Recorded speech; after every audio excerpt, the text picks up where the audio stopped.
Et je vous ai entendu, Madame l'ambassadrice, mais quel culot de venir ici et de défendre ce que votre armée coloniale est en train de faire au peuple palestinien et au peuple libanais.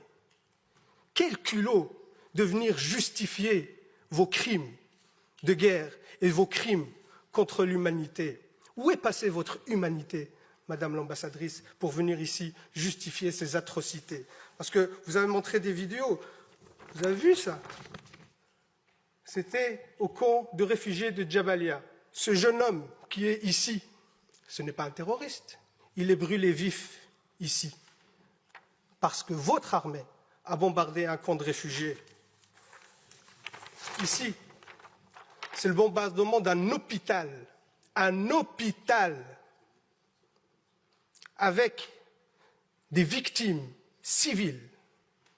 Votre armée a tué en quelques mois autant d'enfants que sur les 4 dernières années dans tout conflit confondu par le monde.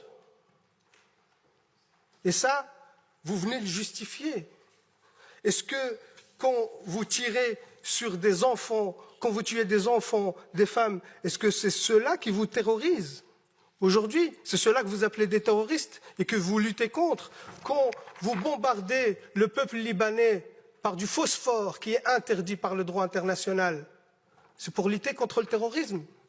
Quand vos soldats, qu'on considère, que vous dites que c'est l'armée la plus morale du monde, quand vos soldats exhibent les vêtements des femmes assassinées et qui font des vidéos de divertissement sur TikTok, quand ces mêmes soldats posent avec leur butin de guerre fièrement et qu'ils sont fiers de tuer des enfants et des femmes, et c'est eux qui le disent, hein, dans des vidéos TikTok, dans des comptes Twitter, ça c'est votre armée la plus morale. Et oui, monsieur de Markt, moi je ne me rabaisserai pas à vos insultes sur l'éducation, ainsi de suite, je vous laisse ces bassesses pour vous, mais par contre, oui, moi je prends parti dans ce conflit, je prends parti pour les opprimés, je prends parti pour le peuple palestinien, et ça vous a tellement agacé que je brandis le drapeau palestinien dans cette commission, je vais le refaire, monsieur de Markt. Ce peuple a le droit d'exister, a le droit à sa liberté.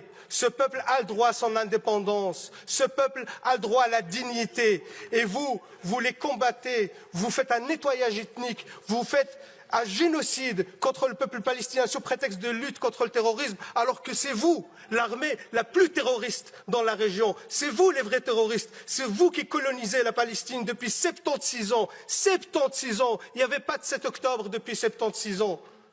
Toutes les résolutions de l'ONU que vous avez violées, vous ne respectez aucun droit international. Vous êtes un État voyou, même au sein de l'Assemblée nationale de l'ONU. Les autres États, ils quittent la salle quand votre Premier ministre, le chef d'un gouvernement d'extrême droite, prend la parole. Les autres États quittent la salle parce que vous êtes devenu un État paria. Et vous osez encore venir ici nous balancer vos salades pour dire que ce que vous faites est justifié. Comment vous pouvez justifier l'injustifiable? Comment vous pouvez justifier le génocide? Comment vous pouvez justifier les crimes de guerre? C'est inacceptable et inadmissible, Madame l'ambassadrice, de venir ici nous raconter ces salades. C'est inacceptable. Et par respect au peuple palestinien, je leur réitère ici tout mon soutien, et je leur demande de pardonner notre pays qui n'est pas à la hauteur de la situation, parce que jusqu'à aujourd'hui, 0 sanction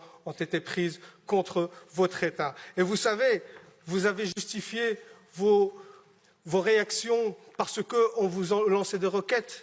Une autre étude sur les attaques en jaune, les attaques libanaises, en mauve, les attaques israéliennes. Qui est le terroriste de la région? Vous êtes l'État terroriste et vous avez des comptes à rendre. Et c'est une honte aujourd'hui que vous restez encore impuni, qu'il n'y a aucune sanction contre vous.